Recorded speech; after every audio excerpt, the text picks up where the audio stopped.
नमस्ते। आप सभी से अनुरोध है कि कृपया हमारी चैनल को सब्सक्राइब करें। बिल्कुल आपको कुछ नहीं करना है, केवल जो सब्सक्राइब का बटन है उसको दबा देना है, बस इतना छोटा सा काम है। और वीडियो को लाइक करके हमारी रीच बढ़ावें और वीडियो को शेयर भी करें। छावा फिल्म रिलीज़ हो गई और पहले दिन उसने 33 करोड़ का बिजनेस किया है। जी हाँ, छावा फिल्म जो है वो छत्रपति संभाजी महाराज के ऊपर बनी है और विकी कौशल ने उसमें संभाजी महाराज का किरदार निभाया है और रश्मि मंदाना ने महारानी येसुबाई का। अब आप लोग कहेंगे कि ये क्या कोई बड़ी खबर है? जी हाँ, ये बड़ी खबर है, क्योंकि हमारे यहाँ की पीरियड फिल्म्स जो हैं वो इतना बड़ा बिजनेस नहीं करती रही हैं। क्यों? क्योंकि हमारे जितने भी नायक थे उनको तो बिल्कुल, जिसको हम कहते हैं ना कि अनकूल बना दिया गया था कि नहीं भाई, यदि कोई महान है तो वो औरंगज़ेब ही है या मुग़ल है। जो कुछ भी हिंदुस्तान में दिया है वो मुग़लों ने दिया है। पूरा नैरेटिव जो है वो ब्रिटिशर्स ने सेट करके रखा था और ब्रिटिशर्स के बाद उनसे भी ज़्यादा एक, जिसको हम कह सकते हैं कि more loyal than the king वाली स्थिति जो हमारे नेहरू वंश की हो गई थी। मार्क्सिस्ट के हाथों में पूरा का पूरा एजुकेशन चला गया और आपने देखा कि वो स्थिति ऐसी बन गई कि हमें अपने पूर्वजों के बारे में, हमें अपने महानायकों के बारे में कुछ पता ही नहीं चला। हमें बस यही पता चला कि हम तो ऐसी एक कौम थे, ऐसी एक जाति थे जो सदैव हारती रही है। लेकिन अब तो वो स्थिति है नहीं। आप देखें कि किस तरह से धीरे धीरे करके, कुछ उसमें योगदान जयपुर डायलॉग्स का भी है, धीरे धीरे करके पिछले 5-7 सालों में हमने कितना कुछ वापस ले लिया है। यदि छत्रपति शिवाजी महाराज की बात ही देखें तो मैं आपको बताऊं कि 1983 में एक नेशनल इंटीग्रेशन काउंसिल, एक इंस्टीट्यूशन हुआ करती है।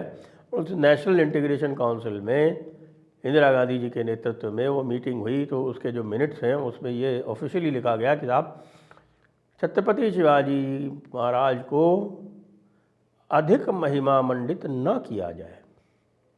उसमें यह भी लिखा गया कि जो गुप्त वंश को भारत का स्वर्णिम युग न कहा जाए। अब इसका क्या कारण हो सकता है? इसका केवल एक ही कारण हो सकता है, क्योंकि यहाँ कुछ लोग ऐसे हैं, कुछ कम्युनिटीज़ ऐसी हैं, कुछ वर्ग इस प्रकार के हैं जिनको अपने मज़हब के अतिरिक्त किसी दूसरे की भी प्रशंसा जो है वो एक प्रकार से जुल्म लगती है। जुल्म यानी ऑपरेशन। जी हाँ, ये ऑपरेशन की आधिकारिक परिभाषा भी है उनके यहाँ।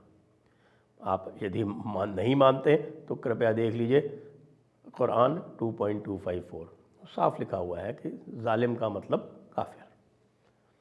कोई इफ़ और कोई बट या कुछ भी नहीं।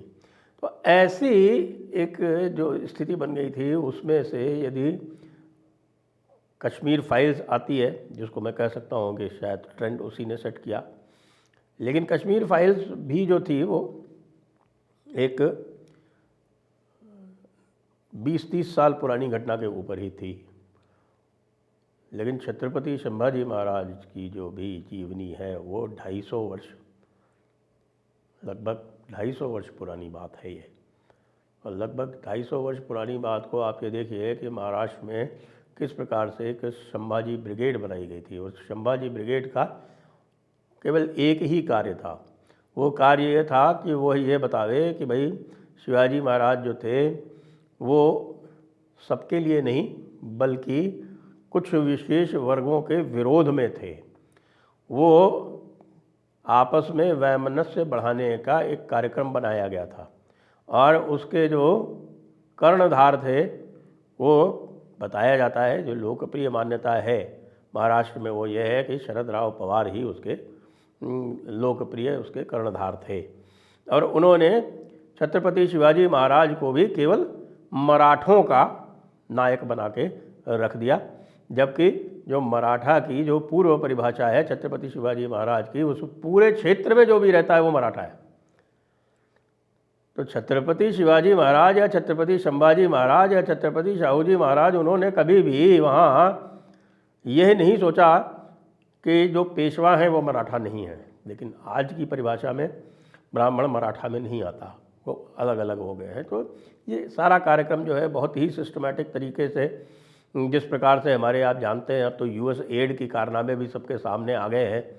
और मुझे कतई आश्चर्य नहीं होगा कि यदि संभाजी ब्रिगेड की फंडिंग निकाली जाए तो उसमें कहीं ना कहीं कोई यूएस एड, फोर्ड फाउंडेशन इत्यादि इत्यादि जो है वो आ जाए सामने।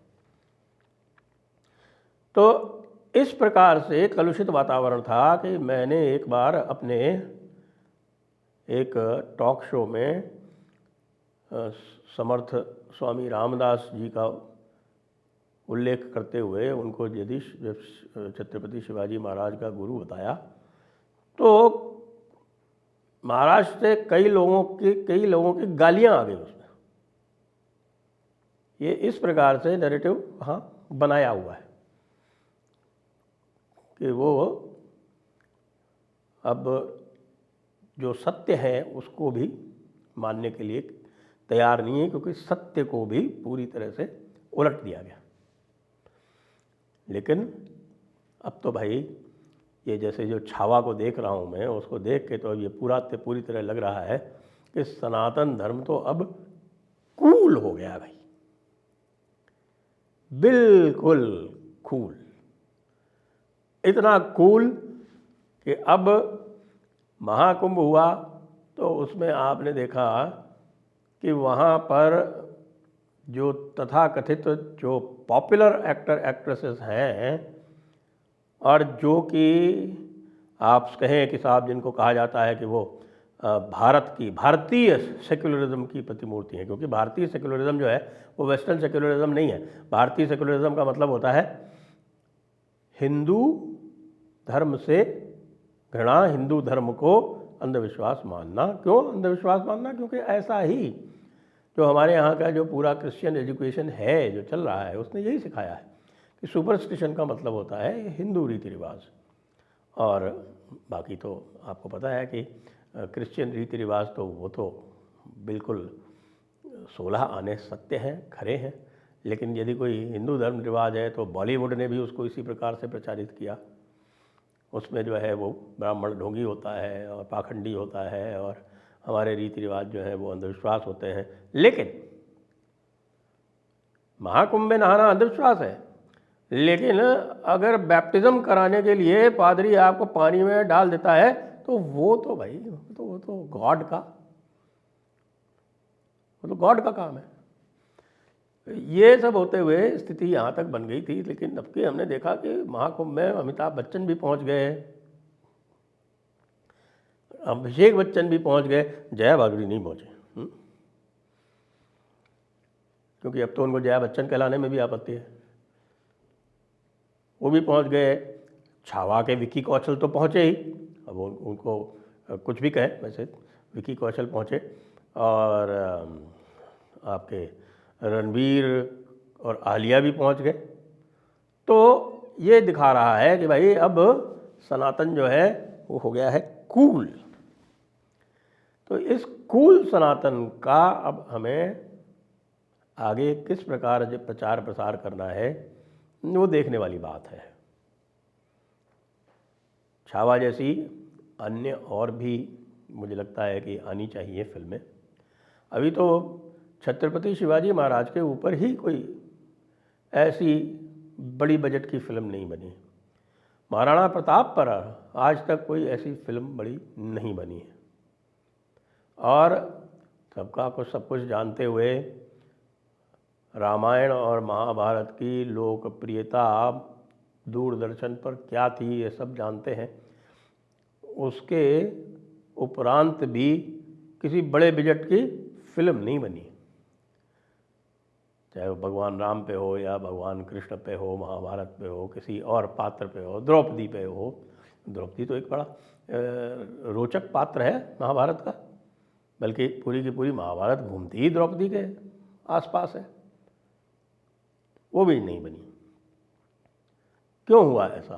क्योंकि भाई सनातन को आज से नहीं, लगभग आप समझिए 19वीं शताब्दी के मध्य के आसपास से लगातार उसको लांछित किया जा रहा है। लगातार ये बताया जा रहा है सनातन धर्मियों को कि आप तो पिछड़े हुए हो, आप तो अंधविश्वासी हो, आपका धर्म, आपकी विरासत, ये तो सब कुछ है ही नहीं, आपको तो विज्ञान का कुछ पता ही नहीं था। लेकिन धीरे धीरे धीरे धीरे धीरे धीरे जैसे सत्य सामने आ रहा है, जिसको कह सकते हैं कि सत्य पराजित नहीं हो सकता, सत्य लांछित हो सकता है, सत्य परेशान हो सकता है, लेकिन सत्य पराजित नहीं हो सकता। तो अब सत्य जैसे जैसे बाहर आ रहा है वैसे वैसे आप देख रहे हैं कि सनातन इज़ बिकमिंग कूल, और जैसे जैसे सनातन कूल बन रहा है वैसे वैसे सारे पुराने जितने भी किए हुए कार्य, जैसे कि छावा में भी देख लीजिए संभाजी ब्रिगेड ने क्या क्या नहीं फैलाया। संभाजी ब्रिगेड ने तो छत्रपति शिवाजी महाराज को सेक्युलर बना दिया। उन्होंने कहा कि साहब ऐसे ऐसे झूठ फैलाए गए, और वो झूठ जो हैं वो हम लोगों ने बिल्कुल एक्सपोज कर दिया। ऐसा झूठ फैलाया गया कि भाई उनके जो सेना में बहुत बड़ी तादाद में मुग़ल हुआ करते थे। तो फिर हमने चेक किया भाई, और श्री शिव भारत निकाली। श्री शिव भारत कविंद्र परमानंद की जो समकालीन थे वहाँ छत्रपति शिवाजी महाराज की, और उसमें से निकाल के प्रूफ दे दिया कि देख लो क्या लिखा है यहाँ पर। उन्होंने तो व्यांको जी को, अपने जो उनके भाई थे, छोटे सौतेले भाई, उनको तो लिखा था कि तुम कर क्या रहे हो, तुमने तुर्कों को लगा रखा है अपनी सेना में, इनके रहते हुए तुम जीत कैसे, सोच कैसे सकते हो कि तुम जीत जाओगे।